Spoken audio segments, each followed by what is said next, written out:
Hello and namaskar. I'm back on my channel with some solutions for you with additional inputs on safety. Let me start with the story of my friend Raju, who was performing a job of opening few bolts on the flange of a pipeline while standing at a height of 2.5 meters and using a spanner as a tool. This tool fell down and hit the head of the supervisor who was standing underneath, resulting into the injury. Now, this was a simple case, but on investigating, I found that there were few hazards in the process. Number one, the spanner that was in use was not of the right kind.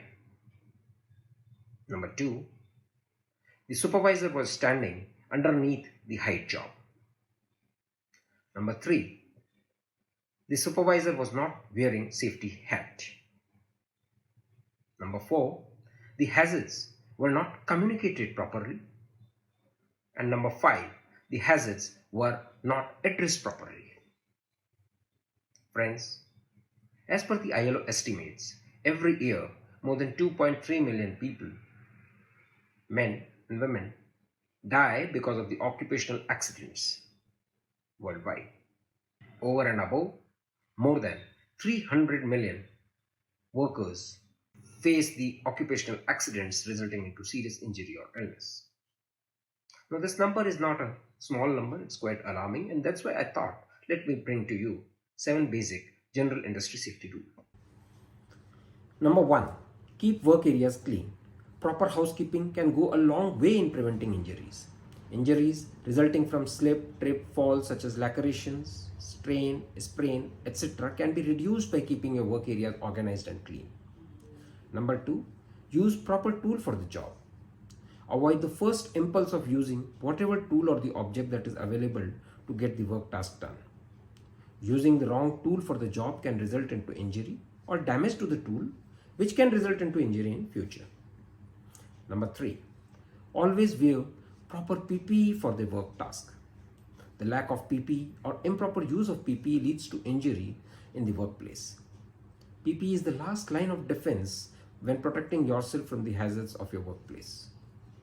If you come into contact with a hazard when not wearing the PPE or not wearing the correct PPE, the injury will be more severe than if you were wearing it.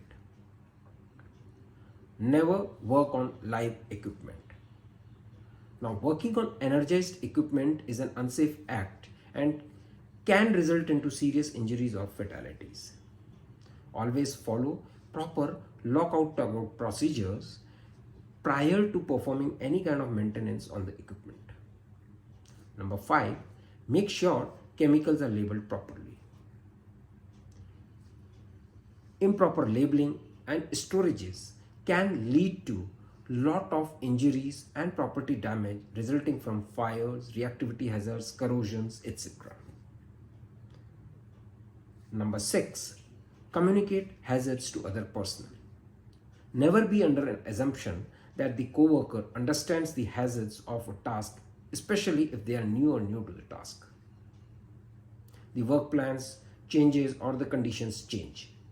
Take necessary time to inform others of the impact of the changes on safety.